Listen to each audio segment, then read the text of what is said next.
Shalom, all praises to Yahweh, Ba'Shem, Yahushua, Ba'Shem HaKadosh, the brothers, the apostles, and elder great most on the rule well, and Shalom to the brothers doing the way to Syrian truth, pushing this word to the four corners.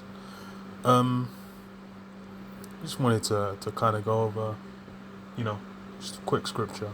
Matthew 18:7 says, "Woe unto the world because of offences, for it must needs be that offensive come, but woe to that man by whom the offence cometh." And yeah, we're basically coming instead of Yahweh Shah, we're coming essentially in the same, in the same spirit, in the same manner as how Yahweh Shah came and teaching how he taught.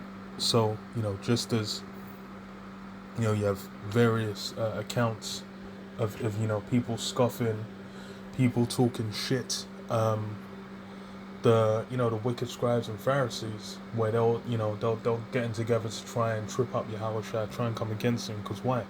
Because they were offended. Because they were essentially they were Romans, man. They were of Rome. They were within Rome, and that's how they were conducting themselves. And then as such, when that word was being taught, when that truth was being pushed out, then they took offense. It's just like now you have, especially just, if you take your stock, your average, black or Hispanic, your average Jake, Northern or Southern Kingdom, they hear the word, they're gonna get offended, they're gonna get upset, they're gonna feel a certain way, because in reality, what this word ain't for them. There's like a small number where where they're actually going to receive it. What was it? It was in Isaiah, I believe, where it said, make the heart of this people fat, make their ears, the eyes and their ears not work. I forget the exact wording. It says, except they hear with their ears and see with their eyes and understand with their heart and be converted and be healed. There's only a small number. It's 144,000 and the 1/3, which are going to be like family members around that number as well. But that's saved from the bulk of the Americas. But then what is it? For everyone else outside that small number, that little sanctuary, that small sanctuary, then it's going to be what? People getting upset, people feeling a certain way, and not, the word not vibe with them, which, it never vibed with them. Because, as it's said, Jerusalem, Jerusalem, thou that killest the prophets. There's been countless, prophets that came and went. A few chapters back, John the Baptist, got his head removed, man. So that's and you go into Acts, and then there's various of the apostles getting slewed, getting slain, because why? It pleased the people. That was it says James, James was put to death because why? He saw it pleased the people, man.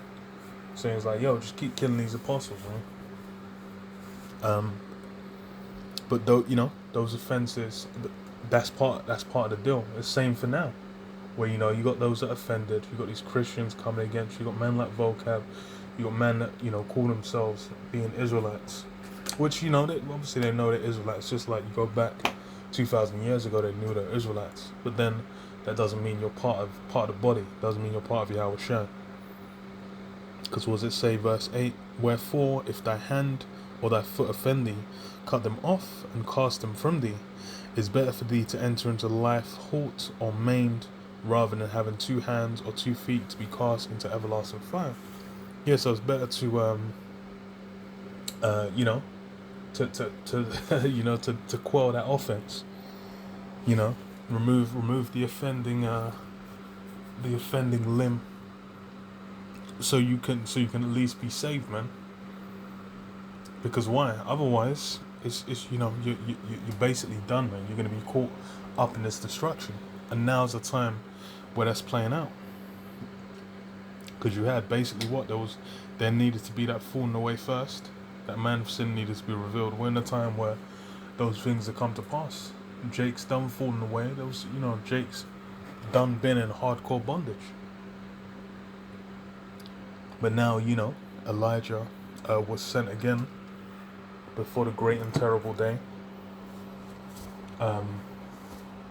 And basically what roused up Israel, brought the word out, brought, the wisdom out. And that's what built up to now where, we're in the midst. We can see, key prophecies, World War III, MLTB, time of Jacob's trouble. These things are basically at the door. So yeah, now it's become even clearer, man, even more plain. But yeah, if you're getting offended at this point, it's basically not for you, man. Now is the time where it should be, it should be hitting, where you just like hear it, and it's like, yeah, that's sounds about right. Verse 9 was it saying, if thine eye offend thee, pluck it out and cast it from thee. It is better for thee to enter into life with one eye, rather than having two eyes to be cast into hellfire. Yeah, that doesn't mean you can be burning in hell, for an eternity. You're gonna be, your spirit, your body's gonna be destroyed. Then your spirit's gonna be thrown through a portal. You're gonna be next to spawn. Then the violators down there, and you're just getting burnt and melted. Of course, no, that's a myth. That's a fable. What you be caught up in that destruction, man? Because why? Because all Israel is going to be saved in the end through, those of the elect. That's where the those that are destroyed, those that are going to die, the 2/3, they're going to be brought back, as the children of the elect. But what? You're going to have to taste that destruction first. And that's where, that line's been drawn. Because really that line's always been there. You've always had, those that the Lord Yahweh Shem Yahshua was dealing with.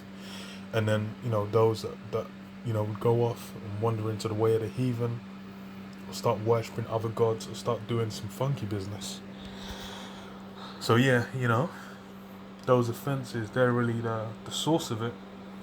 And now it's Esau has essentially constructed a world where he's lumped everyone together, and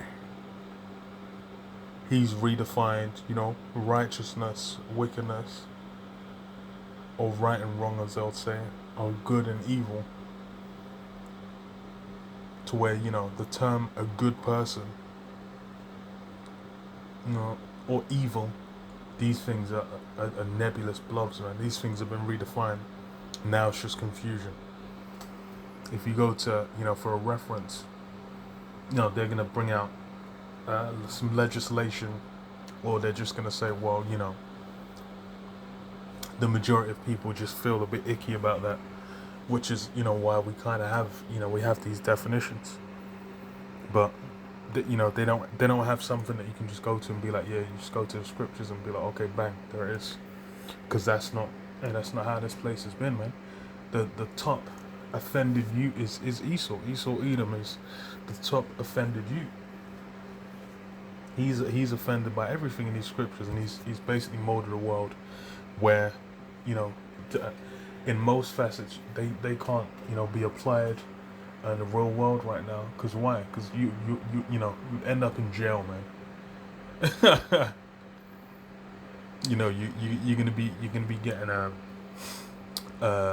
what's the term? The electric chair or some shit, man.